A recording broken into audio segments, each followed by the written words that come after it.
So you mentioned your 11-0 record. Last, I believe it wasn't this fight, but it was a fight at the forum. I think it was your 10th fight. No. When did you fight at? LA Exchange. Was it the LA Exchange when you fought the Asian girl? Yeah. Oh, yeah. That was in June. Maybe I'm looking too much into it, but why that opponent? You know what? Okay, so She wanted it. no. The opponent wanted it. So yeah, we know who Esparza fought her, whatever, and went the distance. But we were looking at other opponents. I wasn't trying to get her. Like, that was the last person on my mind because I know her record. She was like 1-8 or something, or like 0-9 or whatever. So yeah, we weren't even trying to get that opponent, but the opponent kept falling through, and like it was getting late. So like a week before, you know, we called her up, and she was like, "I'll take the fight." It was she said she was training. She wanted to do it. So She started fighting an Olympian. Why can't I fight her? That's what I was getting at. And here's where, the crazy non ever put a pair of gloves in their hands type of Media? weirdos like me. That's it. This is what I thought. The groupies. I said, you know what? Because I had seen Marlen do another interview before, and she's all like, I could beat her. Who is Seniesa? She does that little. You can see it. So to me, it was all like, oh yeah, this is what I do with the opponent you just went all rounds with as an Olympian. Let me show you what I can do. And what happened? I think you discarded first round, if I'm not mistaken, 32 seconds. 32 seconds. Yeah, I mean, like I said, I didn't pick that opponent to prove what I can do against her. But of course, when I step in the ring against an opponent like that, I know where my skill level is, and I'm gonna do what I have to do to take out that opponent. Right. And yeah, I mean, honestly, I didn't even try to knock her out as fast as I did. It just happened. But that just showed everybody, like, look, this is, yes, I get it, Marlen, you're an Olympian, but this is the pro game. This is a completely different monster. So now I think, in my opinion, if the fight, hopefully, I think now that you signed with Golden Boy, which I think was a beautiful move. I wanted you to be with Golden Boy for a very long time. But I think now it creates not an undercard, but you guys can both work forward to an event, which I think will be great for women's boxing, and it'll actually, I think the fan base is there, and like I said, and that's the beautiful thing about boxing fans in LA. They don't care where you're from. They don't care, your gender. They want to see a good fight. I mean, we see that with people, loving Lucas Matisse, that's always, that's fought here, and other fighters. I mean, Golovkin, that's not a local fighter, and he feels in the ring because they want to see a good fight. Right. As a matter of fact, Oscar Negrete, that's not Oscar Negrete, Oscar Valdez, that's not necessarily a local fighter, but look at the fan base that he brings. Why? Because this is the type of fighter. Fans are gonna get what they want. So hopefully we get that fight. But before that, I guess I want to say, what do you? Now you signed with Golden Boy. Headlining. You announced it on tattoos. Well, I don't appreciate that, but that's for you. Not for No, hey, shout out to tattoos. Hey dog, hey dog, you're gonna announce it right here, dog. It's gonna be right here, dog. No, but now that you signed with Golden Boy. What's your immediate future? What do you want from this signing? From this signing, I just want to have multiple titles. And of course, I know Golden Boy wants to set up the fight with me and Marlen, and I'm ready for it. I mean, I want that, of course. But right now, I'm just focused on what's in front of me, and that's collecting some titles. And I just want to get the exposure that I deserve and go down as a great fighter. That's awesome. I think one question was after your main event, because it can't be right away, because Jay Fierro's asked. It can't be right away because you have a main event coming up this Friday. But after that, would you want to fight Marlen right away, or you guys want to just kind of build it up? Well, of course, the right way is they're going to build it up, of course. And they're going to, I'm headlining Velasco. She's going to headline Velasco, I think, in April. So, I mean, of course, we both want the fight, and the fans are going to want it, but I'm sure it won't happen for, another year. So that's why I'm just... And I think a year is fine. I mean, that's not even a year and a half. I mean, you guys are, like you said, Yeah, She's we got what, it. 3-0, 4-0? 4-0. And you at Vegas 11, or so it's, the forum? Yeah. huh? I think it's a great fight for StubHub. Oh, When it's not raining. we want When a it's war. not raining. When it's not raining. We want a war. All right, so you had another question? No, go ahead.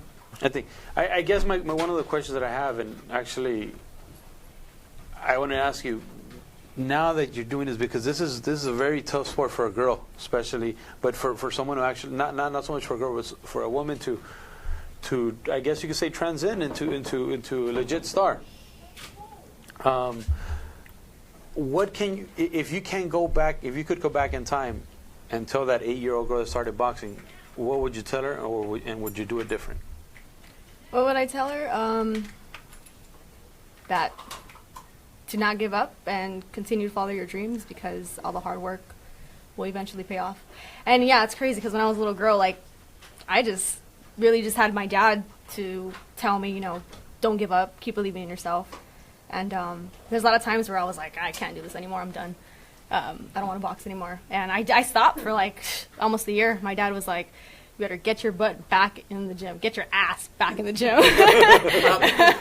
But now you're the pusher for all these girls, I mean, it surprises me how many just girls, just push for you, like Seniesa, it goes wild, like at the Velasco. The last time I saw you at the Velasco was, when was it, like last year, no?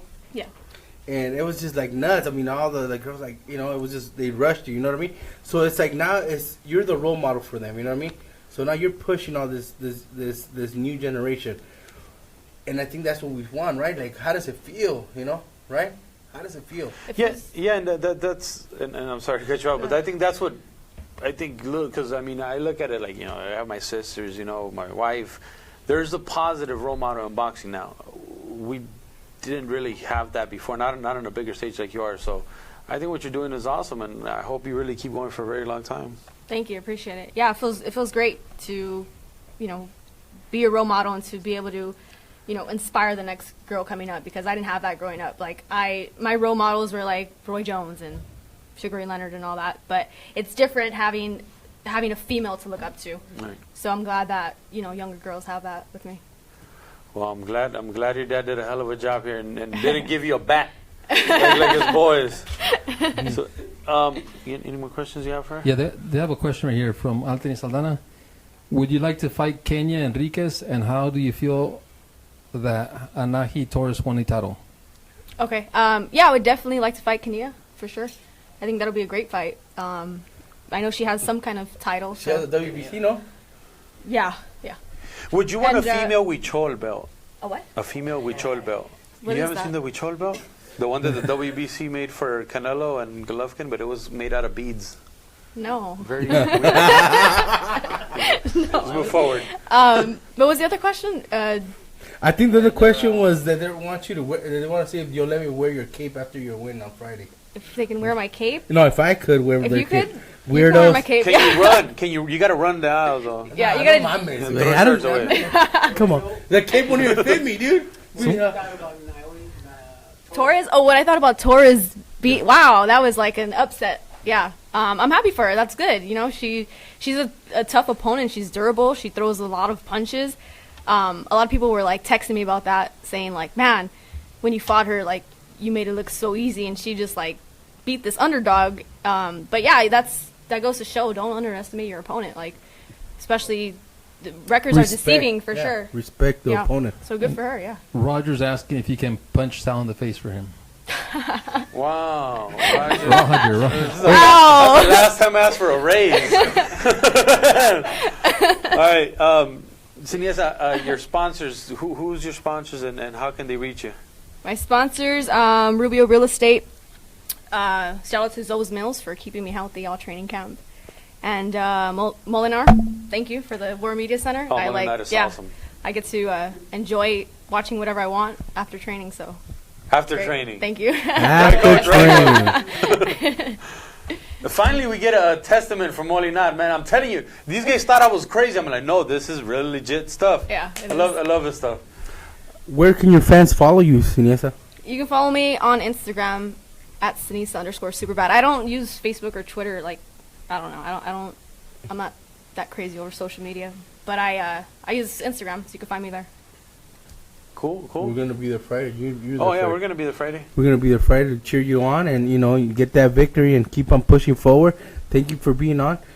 If you don't have to leave, can you stay? Because we still have to do one more segment, and we want you to pick some fights for next week. Is that Okay, yeah, of course. Well, right now, would you? Bring them on. All right, here we go. Get up now. All right. No, not yet. We're gonna do all. It's gonna be a Bino. okay. You The don't crazy wanna bring- you chair. Am I Bring scooting Roy in? over? Or? Here we go. We're gonna You do. bring him, Roy, or Is bring him out? we're gonna no right now. We're gonna bring Okay. him in. Yeah, I'm gonna.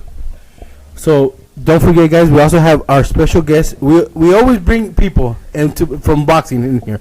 Last week we had sent out the poster, and it was our mistake in the scheduling. But Roy's a man of his word. Roy came in. He had today's date. So Roy Englebrecht, the one and only legendary promoter of Los Angeles. It's okay. What do you want me? Right here next. I want the golden mic. No, you're gonna get the gold mic. I'm the golden mic here. No, you're good. You're good. No, you're good. You can keep that right here. Thank you, guys. They gave me the ghetto one. The ghetto one? So Roy, first of all, I hear all kinds of things, man. I hear you're the one that's responsible for all these boxing events out in California. Is that true? Let us know, first of all. It's true. I was talking to Don Chargan Saturday. I called him. No, I called him Saturday because I was so upset about the Quig losing. Was 3 pounds overweight, and we were talking. And Don Chargan and I are the two, besides being the oldest in age, we've been promoting in California longer than anyone else. So yeah, we've been doing a long time, and pretty much anybody who's fought in California has fought on one of my shows, including Seniesa, and half the people on the premiere shows, half the people on the Golden Boy shows, because we're a club promotion, Roger. And kids, it's like we're the kings of the minor leagues, we say, and kids have to start someplace, and that's what we provide that opportunity for them. But you're not just doing minor leagues. I know that for a fact. Well, we help out. I've been blessed to have a relationship with Gennady Golovkin and Tom Loeffler, and so, golly, about 4 years ago, Tom hired me to be the event coordinator because K2 and Tom doesn't have a big staff like a Golden Boy has, so he contracts people out. And we've been blessed to do MMA. We got into MMA as soon as MMA was approved in California. We were the first boxing promotions company that got into MMA, and we do most of our shows are hybrid shows on that. Even though I'm a fight promoter, though I lean towards boxing because that's where I cut my teeth. Oh, okay. I have another one. There was and I don't know if I have it wrong or the other person has it wrong, but I know that you also had a part in getting Golden Boy started, correct? I didn't have a part. I had the whole thing. Here we go, guys. I'm sitting in my office in Orange County, and probably in middle of 2001, and we're having the best year we ever had. We were doing Fight Night at the Tank, HB Pavilion show. We started that. We were at Fight Night at Arco Arena. Our Battle in the Ballroom show, the Irvine Marriott, were going great. And I answered my phone with Richard Schaefer, who I had never met, and he said, he was some Golden Boy Enterprises, and Oscar then was hot as could be, was a champion. And he said, we were talking, and I asked Oscar what did he want to do when he retired, and he said, well, I've been watching promotions, I've been with Bob Arum, maybe I should be a promoter. Why don't we start a promotions company? And Richard said, well, we could, start from scratch, which I don't recommend, or buy an existing one, and we've done our checking, and you're the only guy that's been making money and integrity, and you want to sell your company. Well, I didn't want to sell my company, having a great year, but I thought, let's see, if I don't sell to Oscar has a lot more money than I do. He'll set up shop across the street and put me out of business. Yeah.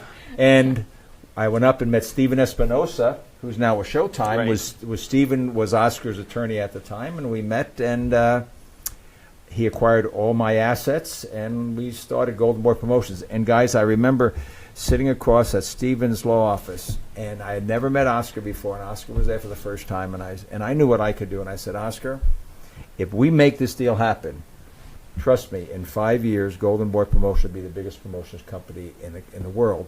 And we missed by a couple of years because I knew Oscar's name and the shows we already had. It was a recipe for success. And a lot of people don't know that. We acquired the company. They acquired me. The first year of Golden Boy Promotions, the only shows we did were the Battle in the Ballroom shows at the Irvine Marriott. Because Oscar said, teach Eric and Raul and Amando the fight business.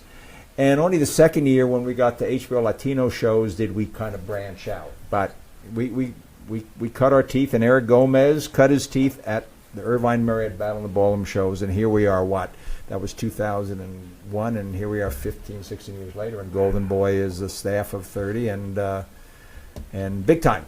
And I couldn't be happier for Oscar. Eric Gomez has been a very close friend. I feel bad for the breakup of what happened several years ago, and friendships that were lifelong that had been lost, and that was the only downside. But and I was the COO for 3 years, and I signed a 3-year contract, and after 3 years driving from Newport Beach to downtown LA, I said, Oscar, I love you, but you got to move to Orange County, or I can't do this anymore. And so we had a great settlement. He gave back everything he bought from me, so I was an instant promoter again. And where my career has gone, on Firestone in Norwalk on a Monday night. Think Golden Boy to here, right? Hey. I've gone from the top to the topper. There you go. It doesn't get any higher. Thank you. Absolutely. No. That was a long answer, though. I'm sorry. No, and it's a great and that's what I've talked to you before, so I've seen this guy, so I want you guys to experience that, because Roy is an open book, man. He shares everything. That's why when people tell me about this and that, I'm like, this is the source right here. But Roy, what got you into boxing? What got you into promoting boxing in California? You know, I'm a true entrepreneur, and an entrepreneur definition is to see something before anybody else does and take advantage of it, to see a business before anybody else does and take advantage of it. And I spent almost 8 years as vice president of promotions for the Lakers, the Kings, and all the Forum events. And the person that was next door and that had the next office was Don Frazier, who was the boxing promoter at the Forum. Right. I saw this kind of business. And then after we won a championship in 80 with Magic, there were 7 of us that in management that got rings. And I said, I don't need to be working for Jerry Buss anymore or Jack Ken Cluck. I'll start on my own. And I realized at that time there were only like 8 licensed promoters, boxing promoters in California. And about 7 of them were dishonest, and the kind of guys you wouldn't want to deal with. And I said, you know what? Here's a sport that there's not a lot of competition, and if you do it right, maybe you can make some money. And we started at the Irvine Marriott. People looked at us funny. It had never been a ballroom, a pro show, and a battle in a ballroom at an upscale hotel. And it was February 16th of 1980. Wow. I think 80. And we sold going in. We had about 1,200 seats. We sold about 300 tickets going in. Make a long story short, we turned away 300 people that night and sold out. And we did a show every month for 3 years, sold out every night. Wow. And Don retired. I took over for him. And so it's just seeing something out there. And still, in 2017, you can become a promoter. You know, in California, it's $1,000, a fingerprint card, right, and having a few dollars in the bank, and you can get a license to be a promoter.